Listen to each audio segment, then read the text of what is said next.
listening to the Cricket Podcast. I think it was a disgraceful performance, and I think it should never be permitted to happen again. That is very good.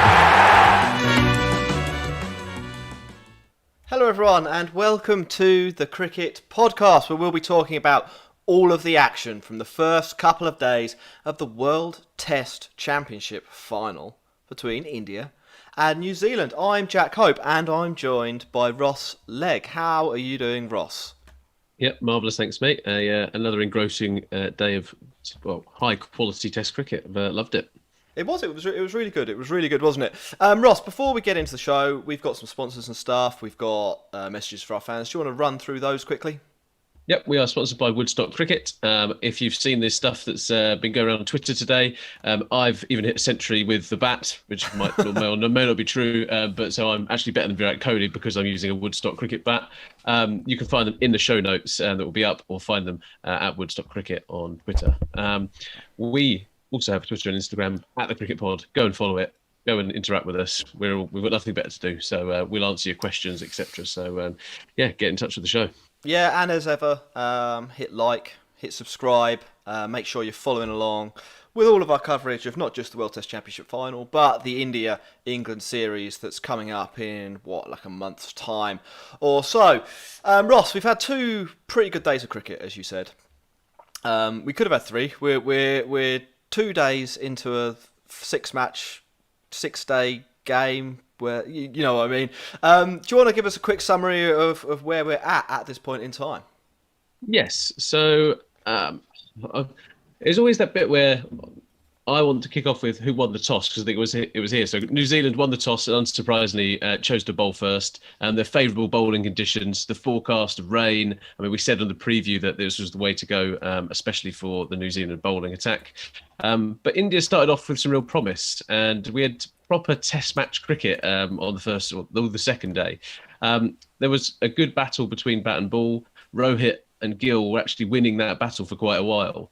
But then the depth of the Kiwi bowling lineup showed as both of their openers were dismissed. Pujara then looked in the mood to stand for 1,000 years. CSK's marquee IPL signing showed zero intent to score runs. But fortunately, the Egyptian pyramids record will remain intact for now as Trent Boult struck. Kohli and Rahane then showed their resilience for the remainder of the day. They were disciplined in leaving the ball, and with a wet outfield, boundaries are really hard to come by. They came back this morning at 1 4 6 for 3. Yeah. And this World Test Championship wasn't going to be defined by the batsmen or the bowlers in this situation. It was going to be like, is this going to be the Kohli show? But it wasn't. It wasn't to be that Kohli performance. Unfortunately, he was so dogged in that day. But he was trapped early on this morning by Jamieson, and then Rahane uncharacteristically threw his wicket away, which I'm sure we'll get onto a little bit later. From that moment on, though, it was a disciplined dissection of the Indian batting lineup from New Zealand, who dismissed them for a below par 217. New Zealand then came out, blunted the Indian bowling lineup in their typical gritty fashion. Fortunately, Ashwin is in the team, so he'll get a wicket on any first surface he's playing on. That put them as 70 for 1. And then Conway threw away his wicket just as he was kind of looking like he was on for another big score. And that got the close of play, really, because of I think it was some rain and some bad light. Yeah, so that's where we are. Taylor was out for about 2 balls or something like that. I'm not even sure if he faced one. Yeah, well, let's do what happens with time. Let's start chronologically. Let's go back to yesterday quickly, Ross.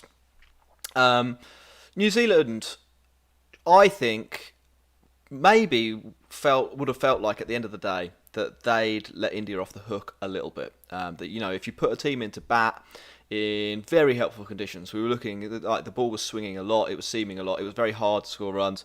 India 146 for 3. That, I thought, was pretty good going overall. I know it was very attritional. They faced 60-odd overs to get to that 146. But I felt like they'd really set the game up for themselves. Did you?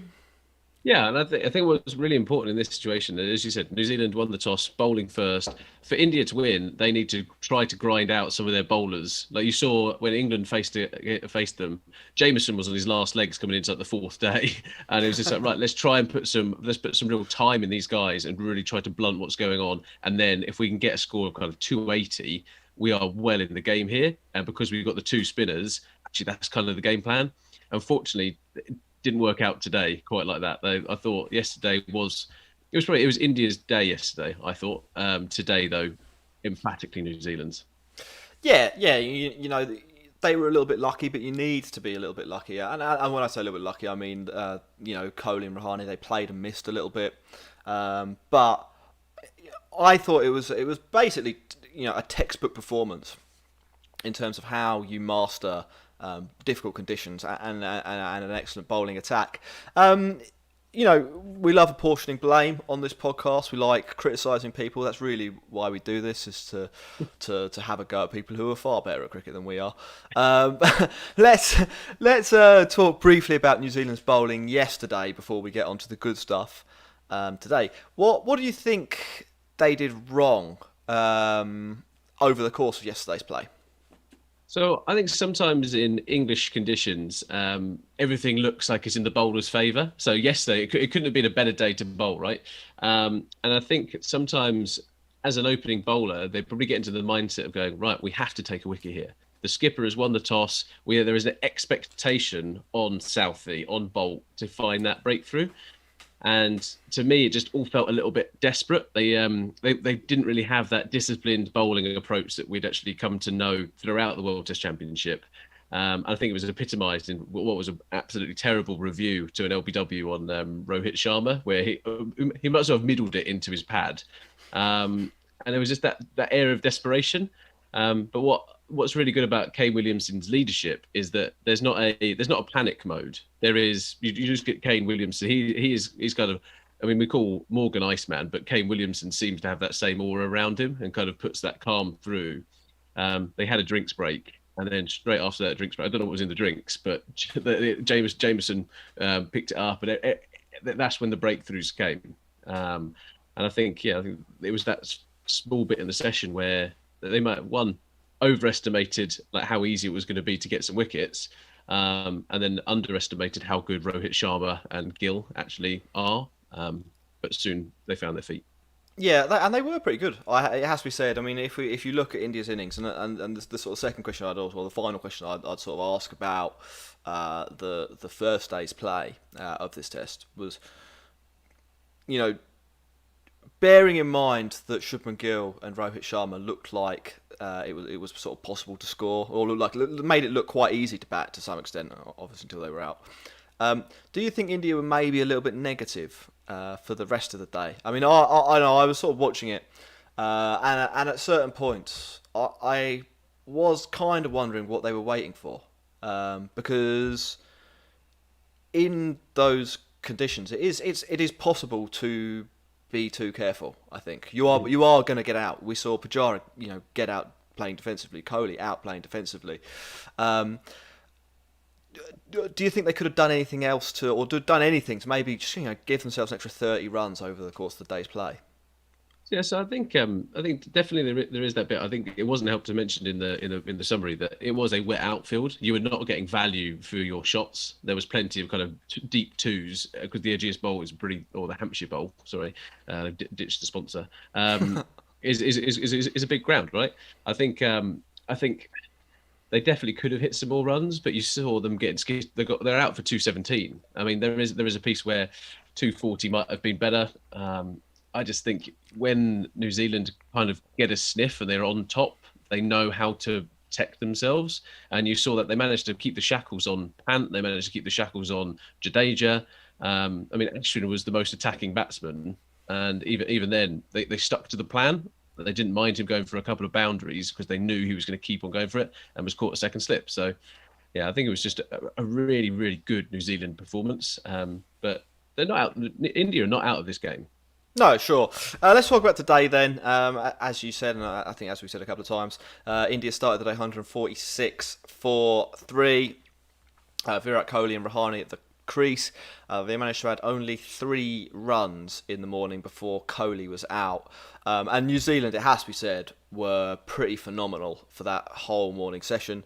And then they carried it on after lunch. And what impressed you most about India's bowling? New Zealand's bowling across the first 40 overs of the day's play? Well, I think we saw this when they played against England, where the Kiwis might not make a breakthrough for a little while, but their extended high-quality bowling lineup just keeps them coming at you. If Southey doesn't perform, they have Trent Boult. If he doesn't perform, they've got Jamieson. They've got de Grantom. They've got Wagner. It's really quite relentless, and the variation in the attack means it is really difficult for the batsman. When you've like here, I thought Kohli did phenomenally well and Rahane did phenomenally well to bat as long as they did. We might talk about them kind of a bit of nutritional cricket, but I thought they did really well yesterday on that front. And then today, New Zealand just didn't let any batsman get into that bit of rhythm. And I think when it's like that, what can you do? Like when the momentum is with a bowling side with all of the conditions in their favour and they're bowling in the right channel, that is a hard place to actually build an innings. Yeah, and it was. As well, India really struggled. Before the game, in our preview show, we said that India's 6, 7 and 8 could be pretty crucial to deciding this match. We speculated, basically, that India's top order would struggle, and that it was probably likely that one of Pant, Ashwin or Jadeja would have to contribute quite significantly with the bat. They managed to score 4, 15 and 22 between them. I think, we don't know how this game's going to go. New Zealand are on top at the moment. The draw's probably the favourite. India are the long shot. I think that if New Zealand do win this test, that the way they managed to dismiss those 3 without them being able to cause too much damage, despite already having sort of 80 overs of work or having done 80 overs of work, will be maybe the deciding factor. I don't know if you'd agree with that. I think so. And I think there's a piece in England where a lot of the time England let teams off the hook in their lower order. Like there is an extra kind of 60, 70 runs that kind of come through that bit. And actually here, Ishant Sharma is coming in batting number 9 with a batting average of 8. Like, and sometimes he can have a bit of a dash, get 20 runs. So can Shami, and actually just didn't happen at all. They were, as I said, they were really disciplined in dissecting that that batting lineup, and I think that was a huge advantage. And you saw today that the pitch wasn't turning that much as well, so they wanted to bat in the game a little bit longer, India, to make it better for their spinners in the long term in the game. And I'm just not sure they got to that bit. So, New Zealand, they bowled India out for 217 in the end. I thought that was probably 40 runs below par. I know it was difficult to bat. I know the outfield was long. I know New Zealand are good. But I feel like, to be honest, players like Rahane, players like Pant, even Jadeja, Jadeja's the last person out. But none of those were good shots to get out to. And I feel like that lazy batting, to some extent, will basically cost India the possibility of being up to par. You said Rahane being out was quite funny. Do you want to talk us through that one, and maybe try and dissect what was going through his mind at that time?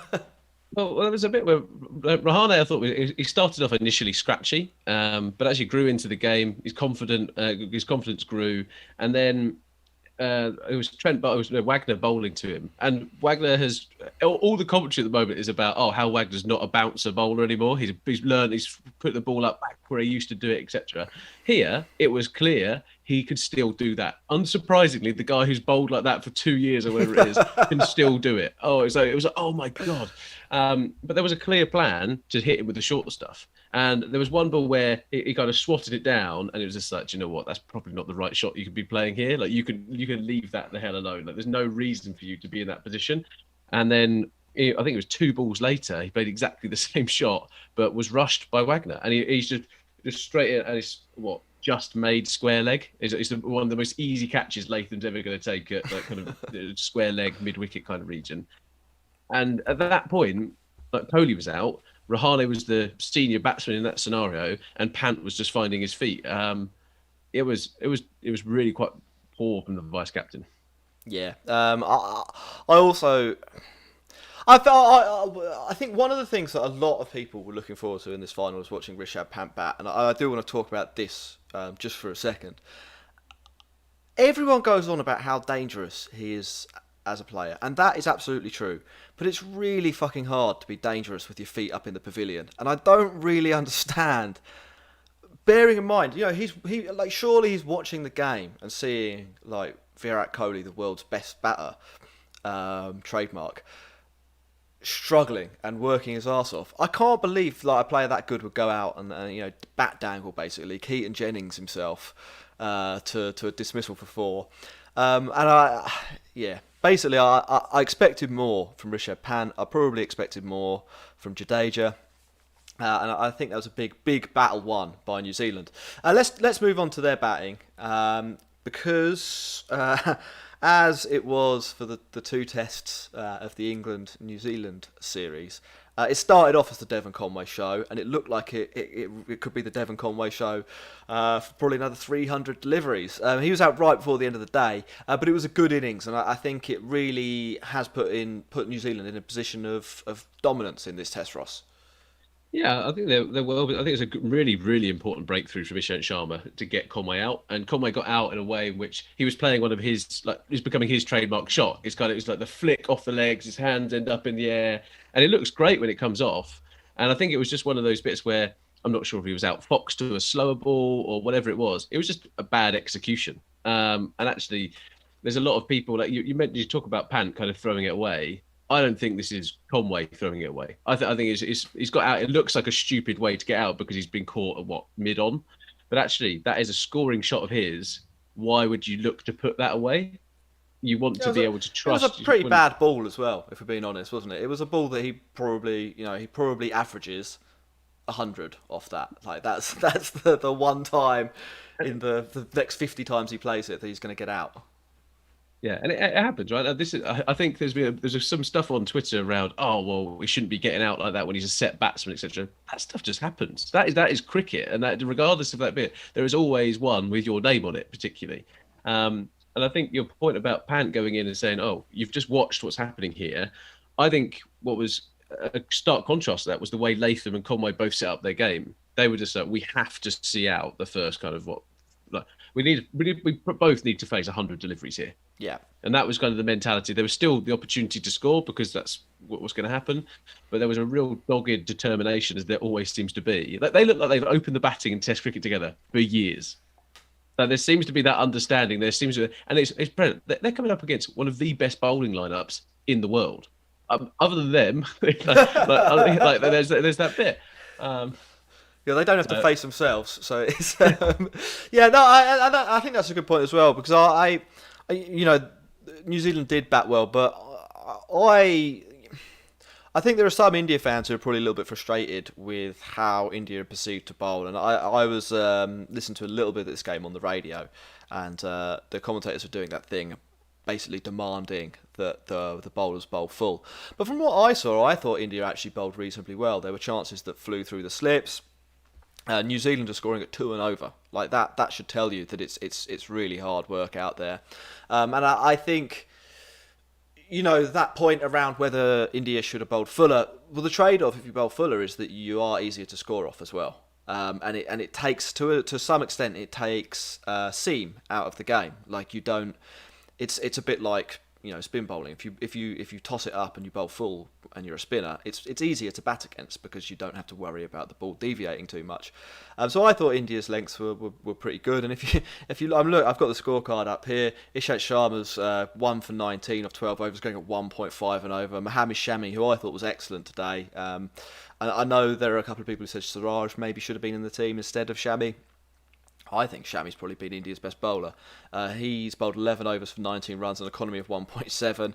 Ashwin's bowled 12 overs, taken a wicket, gone for 20 runs, an economy of 1.6. The only bowler who's been that New Zealand haven't struggled to score or haven't struggled against is Jasprit Bumrah, and unfortunately for India, sometimes when it's not your day, it's not your day. I mean, they could easily have picked up another couple of wickets. So I don't think it's really I don't think it's been a poor Indian bowling performance so much as New Zealand have played the percentages. They batted really well.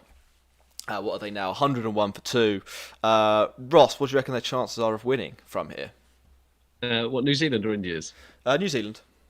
Yeah, I think they're definitely. Well, both. Like, do your full spread.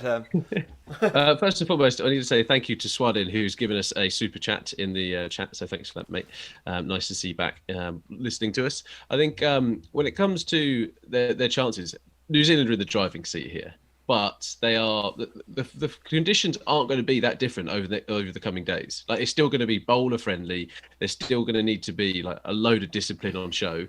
Unfortunately for India, the batting lineup for New Zealand is built around grit and determination, and so there shouldn't be that piece where Ross Taylor is going to come in and Kane Williamson's at the crease and they're throwing their wickets away. Like, I think Latham threw away his wicket, and I think Conway threw away his wicket as well. But they were trying to build that the runs up, so I can kind of see it. When you get to 70 for naught as an opening pair, you have a bit of license to be like, actually, I'm going to try and hit the spinner here. Yeah, I can understand getting out that way.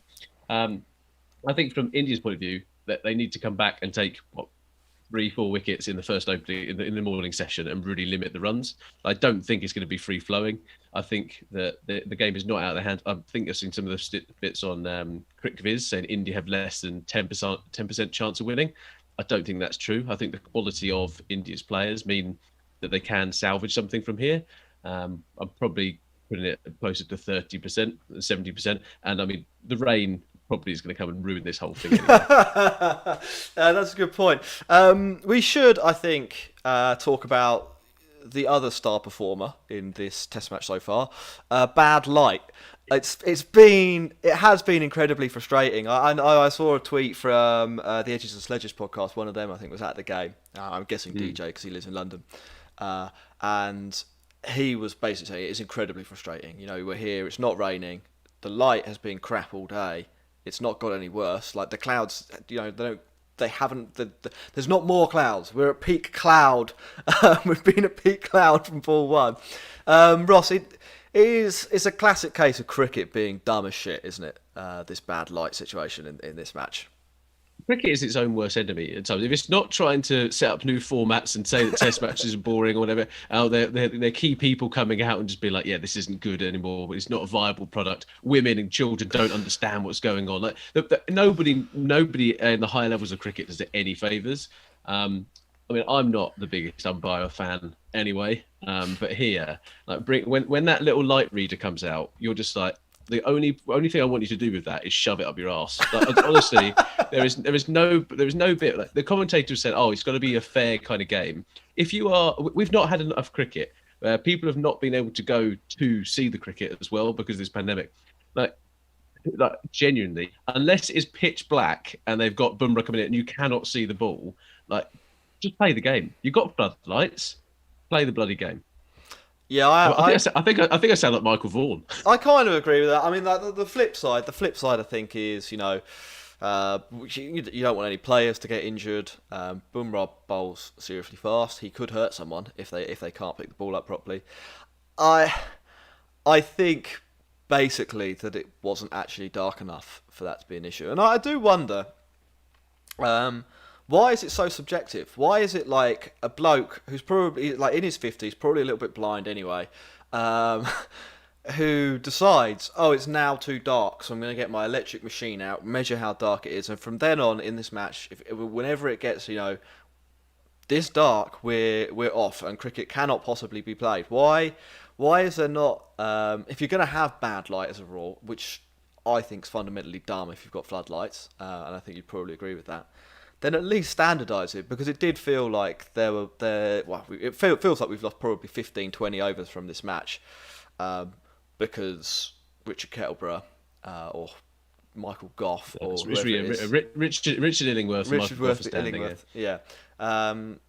thinks that he can't, or that, you know, has made this executive decision. It just seems very, very, very archaic, doesn't it? I do like your point there, Jack, as well. Around, sorry, I think you asked a question, but there was that single point. Like, cricket loves a rule. It does like, love cricket, a raw. like there is a bit where it's like, oh, it has to be this millimeter, has to be this, has to be this. Why not just have a base like a minimum baseline of like this is what the meter's going to be? But I completely agree with you on that. Right. We've had some questions about the weather forecast tomorrow. I have had a look at this from different places. It doesn't look good. I think is the general prognosis. I'd be very surprised if there's any play before lunch. It's supposed to be less heinous after lunch, but still quite poor. So I think there's probably at least a 50% chance there's no play whatsoever tomorrow. And if there is, I think you're probably looking at 10 to 30 overs across the afternoon and evening sessions. But that's cricket in England, to be honest. Ross, before we go on to like listener questions or anything and stuff like that, is there anything else from this match that you've noticed or wanted to bring up or has amused you? Yeah, I think what I'd like to see was actually Shubman Gill actually coming out and playing the way he did. I think it was clearly a plan where they're walking down the crease. And I mean, it's difficult enough when you're an opening batsman in England to be like have different moving parts. But actually, it worked for a little while. Him and Rohit were both doing it. Kohli was batting like a yard outside of his crease as well. It's clearly a plan to like negate the moving ball. And I enjoyed seeing that purely on the fact that when we talk about England, we're always saying the batsmen who are struggling, and let's not go around it. Shubman Gill was struggling in India to play the swinging ball, and he wasn't swinging that much. Coming over here needed a plan, right? And actually, them working on something like that is really that is what should be happening. That you don't have batting coaches, you don't have Rahul Dravid involved in the setup, etc. If you're not going to start to learn, and that was really, really good to see. Yeah, I thought he looked like he had more of a plan than in the England series in India. And he's got a seriously good pull shot. He pulled a couple of them. Like Bolt was trying to bounce him, and he was putting him in front of square. I mean, you know you're in good nick when you're doing that to someone as good as Trent Bolt. Here's a question. I don't know if you'll know the answer to it. Just on that technique of batting outside your crease or going down the pitch and the ball swinging. Why do batters do that and not what they do in the IPL, where they go really, really deep? To give themselves as much time as possible. Is there an obvious reason that I haven't seen, or is it just that's what batters do?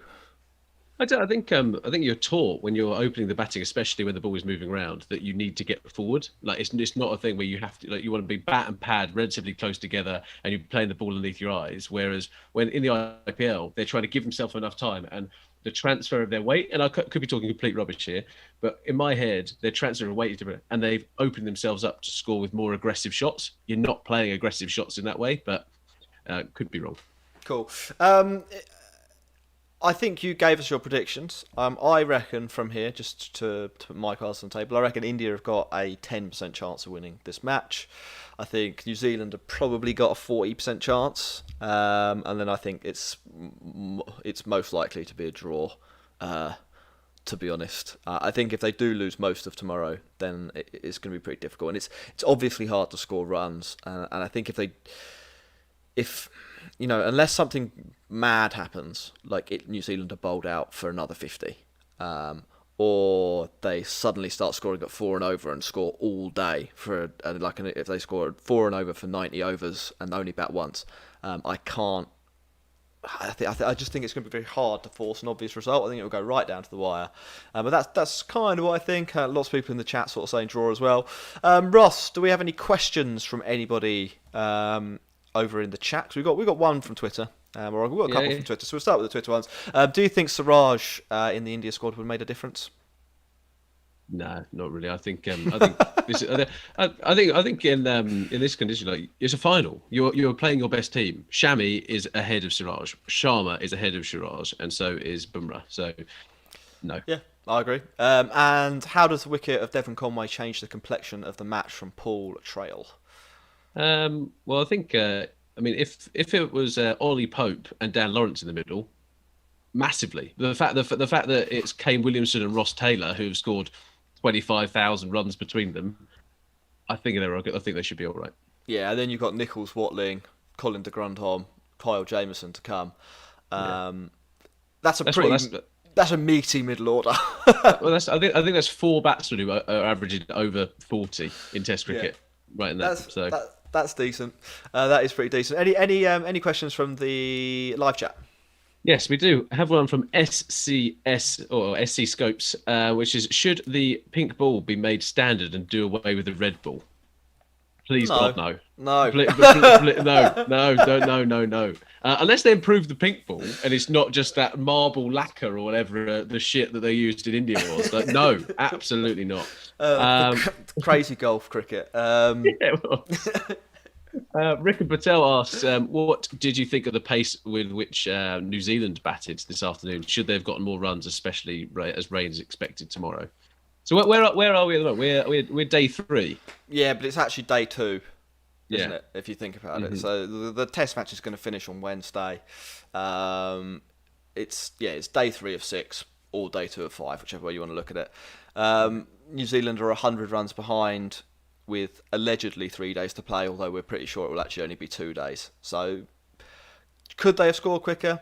I think in an ideal world they'd have liked to. But we saw, the 2 wickets that have fallen have been people trying to push the run rate. So maybe, I kind of made the point that maybe India batted too slowly. Maybe it is just really, really hard to score runs. Sometimes it can be like that. I'd be interested to see if they come out on Tuesday. I think the weather's supposed to be a little bit better. I think it's supposed to be a bit brighter. If the conditions, have improved, basically. Maybe if they cut the grass or something. I don't know if they're allowed to do that halfway through a match. Maybe if they cut the grass, they'll push on and try and score at 3 and over. Because if they can get up to 300 or 350, they will. I think they will win this match. I think if they're bowled out for 280 or less, I think a draw is the big winner. Obviously, they don't want to completely blow up, and I think I'm right in saying that if it's a draw, both teams share the prize. So if it's a draw, everyone wins. And I think that probably factors into some of the scoring rates as well. But I think today it just looked very hard to bat. What do you think? Yeah, I agree with you. And I think you can see that by the economy of all the bowlers that you read out. Like it's not a free flowing game like that. It's just, and that's it. Like some of the best games. The last time these two faced off in a semi final or a final, that was a turgid kind of game. The England versus New Zealand game, that was a turgid kind of ODI game. Like this is now one of those bits where New Zealand, like India, are getting dragged down to New Zealand's kind of game plan, and their game plan is to just grind and grind and grind. And this definitely suits them over that, but that is, again, you cannot write off India. They have come back like time and time again, especially in these conditions, and they've still got some phenomenal players. Tejas has asked me to rate Virat Kohli's knock. I thought he was really good yesterday. He showed that he proved that he can bat in England before, but this you were seeing kind of Kohli try to work it out, and I mean, if he's struggling in these conditions, right, as Jack was saying earlier, like Pant should take a bit of a lesson and be like, at least try and see out a little bit and play yourself in. Don't just leave your bat dangling out like a carrot. I don't know what was going on there. Yeah, he only hit 1-4, Kohli, and we know his boundary percentage is pretty low anyway, at least in T20 cricket. But I think that sort of illustrative. He scored 44 runs. He's not someone who traditionally struggles to time the ball. And in white ball cricket, when he doesn't score, when he's not hitting lots of boundaries, it's usually because there are fielders on the boundary, and that wasn't the case. So I thought Kohli batted really well. I think, possibly, Devon Conway and him, I think, have been the 2 batters who looked most at home, most capable on this wicket and in this game so far. Mm-hmm. I agree. We've not got too many other questions, really, unfortunately. I think when it comes to the other stuff is that Bumrah is overrated, which I'm not sure I agree with. I think he's going to be coming back into this. I think that's. I don't think that's quite a hot take from whoever's put that in the chat. But I think we can wrap this up, Jack. Cool, great. Just a quick reminder: if you're listening, hit that subscribe button. Hit that like button as well. Leave us a comment or put something in the chat. We're trying to beat YouTube's algorithm. You can help us to do that by spamming us, basically, with your thoughts about cricket or smashing that like button. Also, you can head over to patreon.com/the cricket pod if you'd like to support the show directly. We are sponsored by Woodstock Cricket. who make excellent bats, and that's why Ross has got more centuries in the last 18 months than Virat Kohli. And did you say you can find us at the Cricket Pod on Twitter? Oh, you can say it again, mate. You can Well, say look, it again. head over there. We only picked up 3 or 4 followers today, so let's go there, create your Twitter account, and get involved with all of our sarcastic comments about Virat Kohli during day's play. Last question, we've got one from Mayank here. Do you think Devon Conway is going to be part of the new Fab Four? Ross, see out the show with your thoughts on that. No. All right, great. Thank you very much for listening. Thank you very much for watching. I think we're going to try and come back tomorrow, aren't we, with a little recap of day 3. We should have Max back in the team by then. I don't know where he is now. He said he was on a bus. Anyway, we will see you then. Goodbye. Thanks for listening.